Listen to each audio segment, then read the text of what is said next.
जय श्री कृष्ण दोस्तों, मैं हूँ एस्ट्रोलॉजर मोनिका। दोस्तों ये सब हम बहुत अच्छे से जानते हैं कि हमारा जो शरीर है वो 5 तत्वों का बना होता है। ये 5 तत्व हैं अग्नि, जल, वायु, पृथ्वी और आकाश। ठीक इसी तरह से ज्योतिष की अगर मैं बात करूँ तो ज्योतिष में 4 तत्वों को बहुत महत्वता दी गई है और ये 4 तत्व हैं अग्नि, जल, पृथ्वी, वायु। तो कुंडली में जो 4 भाव हैं, पहला, चौथा, 7वां और 10वां, ये भाव बहुत ही इंपॉर्टेंट होते हैं। ये कुंडली का पिलर्स होते हैं। तो कुंडली का जो पहला भाव है वो अग्नि तत्व का होता है। जब कुंडली का पहला भाव दूषित हो जाता है, पीड़ित हो जाता है, तो उसका सीधा सीधा इम्पैक्ट हमारी बॉडी पर पड़ता है। ये हमारी हेल्थ को इम्पैक्ट करता है, हमारी सेल्फ अपीयरेंस को इम्पैक्ट करता है। जब कुंडली का चौथा भाव पीड़ित हो जाता है, हमारे शरीर का जो जल तत्व है वो इम्बैलेंस हो जाता है, यानी हमारे जो इमोशंस हैं वो बैलेंस नहीं रह पाते, कहीं ना कहीं वो इम्बैलेंस हो जाते हैं।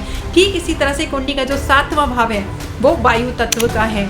जब 7वां भाव पीड़ित हो जाता है कुंडली में, तो हमारी जो विशेज़ हैं, डिज़ायर्स हैं, वो फुलफिल नहीं हो पाती हैं या फिर वो इतनी ज़्यादा होती हैं। देखिए कहीं ना कहीं उसका जो तत्व है, वायु तत्व है, वो कहीं ना कहीं इम्बैलेंस हो जाता है।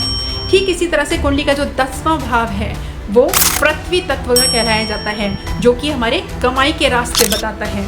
जब वो भाव पीड़ित हो जाता है तो कहीं ना कहीं कमाई के रास्तों पर इम्पैक्ट देखने को मिलता है। तो इन तत्वों का हमारे जीवन में बैलेंस रहना बहुत ज़रूरी है। अगर कुंडली में ये इम्बैलेंस हो जाते हैं तो इनका सीधा सीधा इम्पैक्ट हमारे जीवन पर, हमारे लाइफस्टाइल पर देखने को मिलता है। अगर आप मुझसे कंसल्टेशन लेना चाहते हैं तो आप दिए गए नंबर पर मुझे कॉल कर सकते हैं, मुझे व्हाट्सएप कर सकते हैं। Thank you.